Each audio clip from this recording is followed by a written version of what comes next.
What's up YouTube, it's your boy Nash. Welcome back to the channel, and welcome to another episode of Yu-Gi-Oh's Biggest Issue. This week's episode is actually a discussion on how good the brand new Legendary Duelist set really is. How good is it really? So obviously the new set is called Synchro Storm, and it's interesting because this set is mainly focused on the wind attribute deck. So obviously when you think about wind, you think of obviously Speedroid, you think of obviously again also Luralisks as well, and also the Floral Knight deck, or I guess Noble Knight deck, the wind version of it,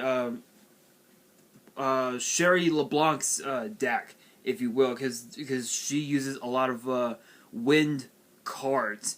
But is the set really good? You guys have seen some of the videos that I did talking about the set and how good, and what the set is made of. I don't know if this is gonna be the full set list, because if you guys remember with Rage of Raw, the last one we had a total of 56 cards, with I believe a little more than half of them being with at least half of those cards being reprints. So I'm not so sure what's gonna go down with this set, but this is the OCG version, and there are 45 cards in the set, so this might be the full set, but I'm not so sure. But let's get straight into it and talk about how good this really is. So obviously the one of the big cards that you're gonna want is obviously Clear Wing Synchro Dragon, which obviously is which actually is a really good negate on board when it's summoned. It's basically Stardust Dragon in a way, which is pretty cool. Then we have Speedroid Party Horn Kid, Speedroid Magic Hounds, High Speedroid Cork Blaster. I believe that was the level eater for the deck. Then Crystal Clearwing Synchro Dragon. This is the card that I had mentioned a while back that is absolutely stupid, and I'll read off its effect and what it can do. So Crystal Clearwing Synchro Dragon is a 10-star wind dragon synchro with 3,000 attack, 2,500 defense, so the same as Crystal Wing, and it requires a tuner synchro and a non-tuner clear wing. So obviously it could be so obviously you could do a 2-star monster, which could be Formula Synchro, which would be a pretty cool one to use, and then of course Crystal Wing, or even Clear Wing. You would need so you would need a 7-star, which is obviously Clear Wing Synchro Dragon. I know I said Crystal Wing, but that was a bad move.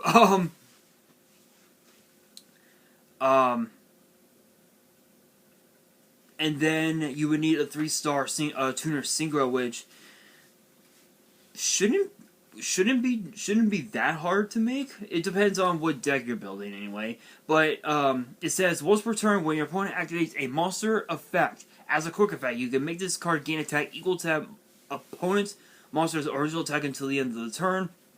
And if you do, this card is unaffected by your opponent's activated monster effects this turn. So just that effect right there. That effect right there is mainly focusing on ensuring that your opponent gets dealt the same damage that your opponent's monster's attack has. So for instance, if your opponent activates something like say Boral Sword, just as an example, this card would gain 3,000 attack, and its attack points would be 6,000, which again,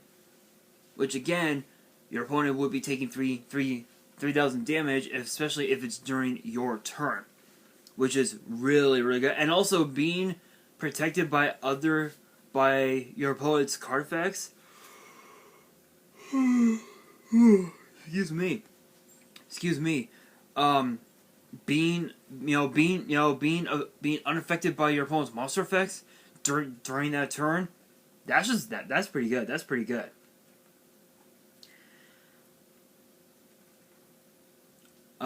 Once per turn, when a spell or trap or effect is activated as a quick effect, you can negate the activation if you destroy that card. So that right there, Solemn Judgment. It's a Solemn Judgment. Nothing too crazy about that. If this Synchro Storm card you control is sent to your grave by an opponent's card, you can add a wind monster from your deck to your hand. So it's a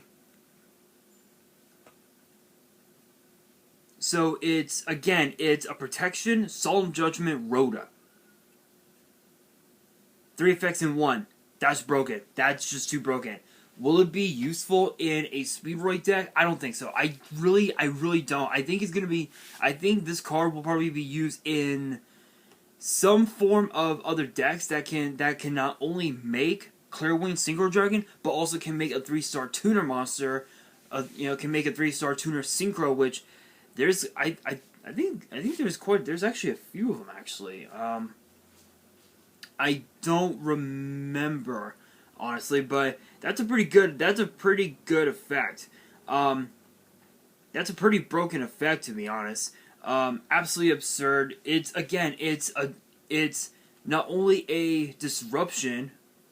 Not only is it it's an Omni Solemn Judgment with its own protection, and when since the grave, you can just Rhoda, a wind monster from your deck to your hand.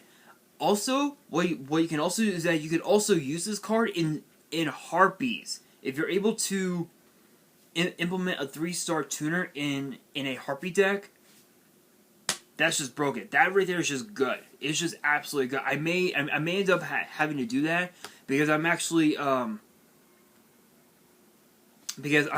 actually been trying to build Harpies for the last week or so. So yeah. Next up we have High Speed Roy Clearwing Rider. I believe that is the big monster where it's an Omni Negate. Let me check that out. High Speed Roy. Let's see.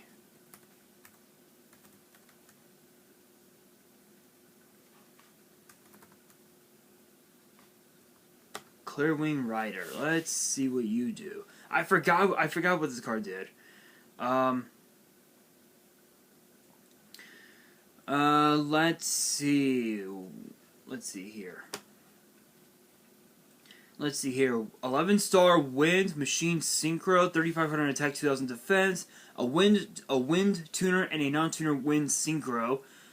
Once per turn, you can roll a 6-sided die and shuffle wind monsters from your grave into the deck up to the result. So again, okay. Oh, I get it now. Oh, I remember. So this is the one where you get to roll a 6-sided die, and depending on what number comes up, that's how many wind monsters you can shuffle back into your deck from your graveyard, which is really good. And then you're able to destroy cards your opponent controls up to the number shuffle. So again, if you end up rolling a 6, then not only can you take 6 wind monsters from your grave back into the deck, but you can also just pop off 6 monsters that your opponent controls and just ditch them, easy. And for each one destroyed, this card gains 500 attack. So again, 6, 5, 10. That's an additional 3,000. That's 6,500 attack, which is absolutely crazy. And then during your opponent's main phase, as a quick effect, you contribute this single summon card. Special summon up to 2 level 7 wind synchro monsters with different names from your extra deck. So this would be cool if you're going to make Crystal Clearwing. This card will really help you make that card. Will help you make summoning Crystal Clearwing so much easier. Speedroid Roulette, Speedroid Duplicate, Terror Top, which actually was I think that card was banned for a little bit, if I remember correctly. Double Yo-Yo, Taketomborg, Red Eye Dice. That was actually a really interesting. That's an interesting reprint. Speedroid, Den Daiko Duke, Horse Stilts, Marble Machine, Speedroy Car Turbo, High Speed Roy Chumbara, High Speed Roy Kite Drake, Speed Recovery, Speed Lit, and Speed Lift. Those are the what you call it, the Speedroy monk cards for Yu-Gi-Oh in the Arc 5 anime. Next up, we actually have Sherry LeBlanc's cards, and we have Sage de Fleur, White Steed of the Floral Knight, Necro Synchron, which I think it was basically Floor Synchron when it's on the field or in the graveyard, so kind of like a Cybercore, basically. Baroness de Fleur, Florette de Fleur, Synchro Dilemma, Revered Banner of the Revolution. I believe that was the one that I talked about in my last video, if you guys haven't checked that out, right, I highly recommend watching it.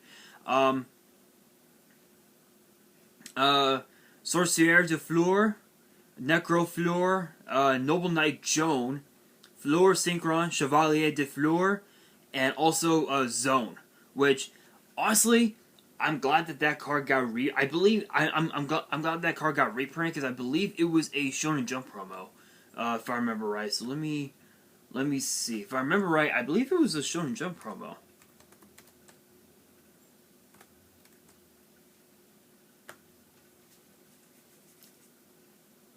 If I remember right, yeah, I believe it was a Jump promo. If I remember right. Yep. Yeah. No. It was a Worlds 2011. I think it was a Worlds 2011 prize card. Wasn't it? Worlds 2011? Yep.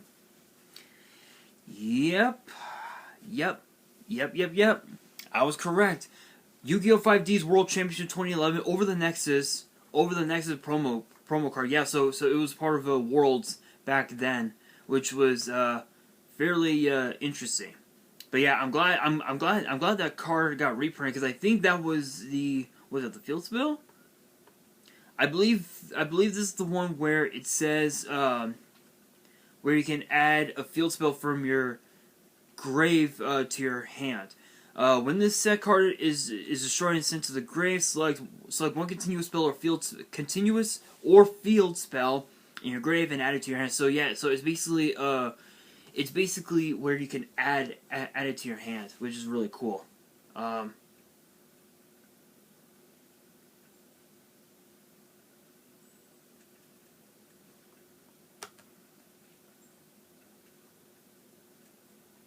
Let's see. And then of course we also have Liberty at Last. I believe that was the one that was part of Sherry's cards. And now for the Lureless cards. So we have Lureless, Beryl Canary, Celeste, Wagtail, and Sembloom, Robin, Prom, Thrush, Bird Call, Bird Sanctuary, Birds of a Feather, Cobalt Sparrow, Sapphire Swallow, Turquoise Warbler, Assemble Nightingale, and Recital Starling. So honestly, this set, is it good?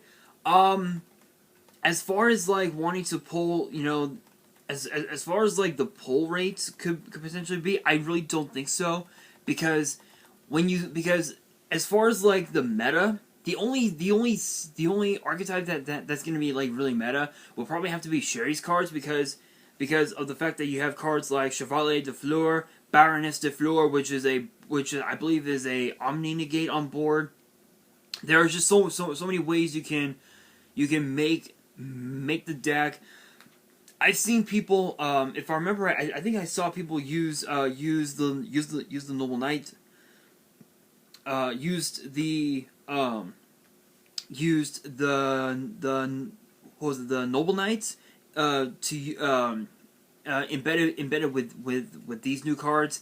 I don't know. That's kind of an interesting one. But as far as like what cards you want to pull from the set, as far as like the high valued cards, hands down, definitely Chevalier de Fleur is gonna be one of them. I know that Zone is gonna be one, because there were only a select few of these cards made when they were released as a prize card back in 2011.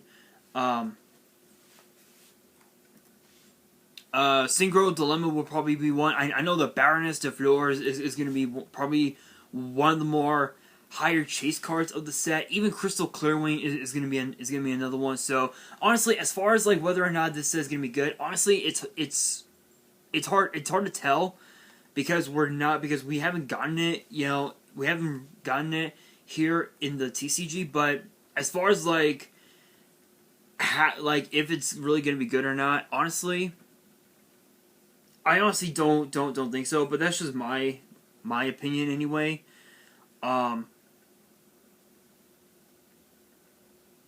But only time will tell.